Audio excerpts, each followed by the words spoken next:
The second phase actually begins with your arrival in your new host home country.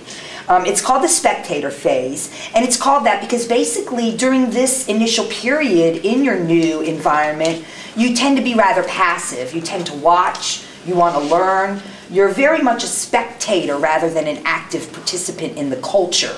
And this spectator phase is considered ending when you're actually forced to have to navigate the new culture in some very participative ways. The spectator phase is marked by intense alertness to the point where things often, in looking back at them, seem to be a blur in some ways. And I'm going to let the students tell you a little bit more about the spectator phase.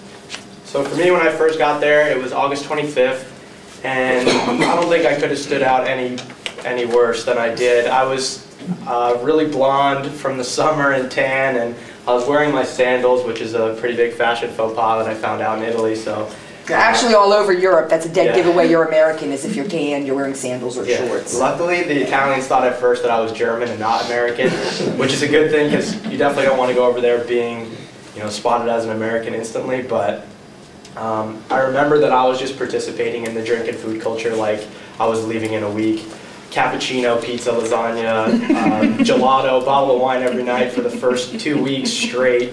I can't even count the amount. And actually, to mention, the wine cost only €1.50, which is a little under $3 for a good bottle of wine. So, and I sort of had this perception that the Italians were going to be overly outgoing and boisterous and just kind of coming up to you, ciao, buongiorno, fa bel giorno, vieni qua, vieni qua. And they were pretty standoffish at first, and especially the women, but you have to understand that from their culture, the women are forced to look down when they walk and not make eye contact with men, because once they make eye contact with a man, you're pretty much forced to go into conversation with them. So that was a little bit difficult at first, and yeah, most of the people that I was with, when you get there, you run to go to all the famous places, the Colosseum, the Pantheon, and just all of Rome's famous monuments. And for me, it was a little bit different. The first weekend we went to the beach, went to Ostia, which was great,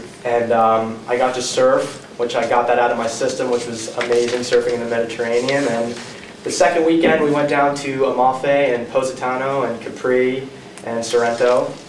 And then the third weekend we went up to Florence. So for me, my spectator phase was a little bit different because I went to all these different places in such a short period of time, which was good for forming my generalization about Italians, not just saying that Italians are like this or that because Romans were like this or that. So I got to see all the different parts of Italy and kind of make my general impression on a broader scale. Once you've gone through the spectator phase successfully, you should find yourself increasing your active participation in the culture. You still are a little bit tentative, you still are a little bit frustrated, and yet generally you're becoming much more of a participant. Like Layla said, you're using the language more, you're interacting, you're shopping, you're exploring new places that you might not have sought out in the earlier phases. You begin to start to feel like you belong. And that's kind of a pivotal moment in this increasing participation phase.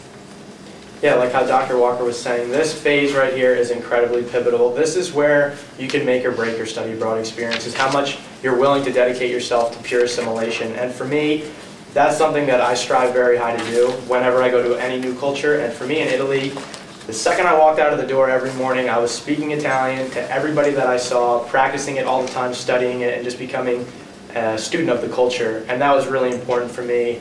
And it was great because you go to these same places every day where I would get my cafe and make friends with all the people that work there, and you practice your Italian and talk with them, and then you make all these friends in all these different areas of Rome. And for me, it was important to not ever seek anything from America. I didn't miss one thing from America ever. If there was something that I wanted, I didn't desire it because I knew it wasn't going to happen. And I knew that what was in front of me at that time was all that I was going to do. And my main goal was to separate myself from the Americans and make Italian friends. But like Dr. Walker was saying, it's very important to have your American friends for when you travel on the weekends and go sightseeing. But For me, I did not want to be the classic American student. And if you go abroad, you'll find those people everywhere. The people that are out at the bars, getting drunk, acting just belligerent. And I was on the other side of that. I was with the Italians, kind of, I don't want to say pointing my finger at them, but kind of getting a good laugh out of what the Americans were doing. And for me, one of the most important days and a pivotal day for me was November 14th. I wrote in my journal, I was within 30 minutes walking distance to the Coliseum, the Foro Romano, the Pantheon, Trevi Fountain, and Circo Massimo. It was a beautiful Sunday, and I was walking around the Foro Romano area, and my friend Virginia had given me a call and told me to meet her up in Campo dei Fiori, which is an area with a lot of bars and restaurants. And she had surprised me and brought an extra helmet and took me around on her Vespa, and it was absolutely incredible. A beautiful evening behind a beautiful girl, just zooming around Rome.